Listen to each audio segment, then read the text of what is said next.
Good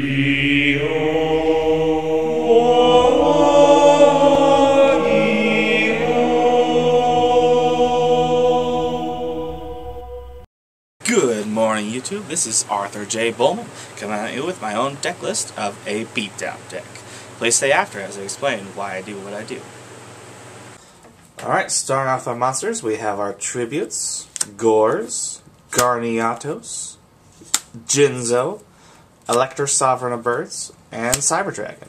The nice thing about most of these cards is that everyone except for Jinzo can be special summoned in their own way, and they have great effects. Alector can negate effects. Cyber Dragon's just a great beat stick in general. Guardian Eatos, I never use her secondary effect, but she's pretty, so that's why I put her in here. And Gorz, of course.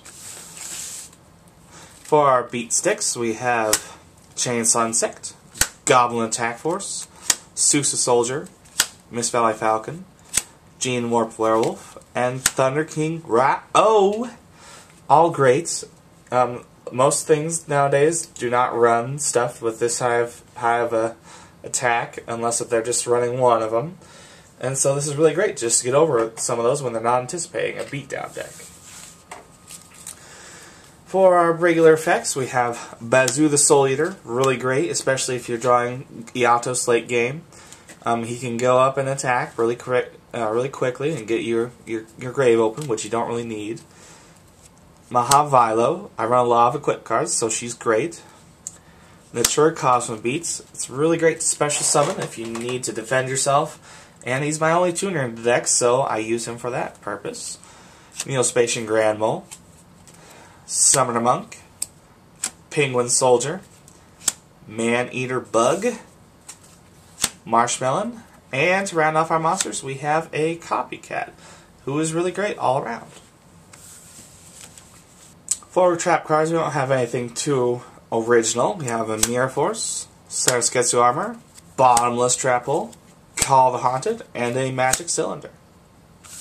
Now for our magic cards, we have the Trinity of Monster Reborn, Dark Hole, and the Heavy Storm, a Mystical Space Typhoon, Nobleman of Extermination, great card, especially if they're running a lot of like the same stuff and you're just trying to get through it, but they keep on spamming it. It's really great. Swords Revealing Light, Fissure, Scapegoat, Mystic Walk. Most people do not like this card, but I like it because if your opponent's just trying, if they like you do a trap pull on your monster, you can chain it, tribute, gain the life points that you would have never had. Next we have a Shield Crush, great for defense position monsters. Spell Absorption, I do run a lot of spells in here, and this can really help you out, especially because this is meant to last a long time, and this deck is, and so it really helps. And moving on to our equip cards, we do have a Megamorph, a United We Stand, Mage Power, and a Fighting Spirit. All great. Boosts up your monster by a lot. For our side deck, we have a Scarred Warrior, Gaianite Force of the Earth, Axair Cerebellum, Fighter, Stardust, and just for fun, we throw in a Black Winged Dragon. In our Exceeds, we have a Gachi Guntesu, Leviathan Dragon, Granosaurus, number 39, Utopia, Gemnite Pearl, and a Yugioh the Risen, just because I really like the way he looks. Thanks for watching my list over my beatdown deck, or as I like to call it, my gold deck list. I call it a gold deck list because it used to be, I used to call it my main deck list, and then I realized it wasn't really my main deck. And my friend had a similar deck that he put in these kind of gold protectors right here, and he called it his gold deck, and I figured, well, that's a really nice way to compliment it. The story behind it is that it's a beatdown deck like most people start with. I have been adapting it over time. Obviously, there are a lot of newer cards in there, and ever since I started playing, since I got my first structure deck, which was a Joey starter deck, I've just been putting in cards and adapting them. It's sort of an homage to my original idea of playing, where I would never put more than one of the same card in it.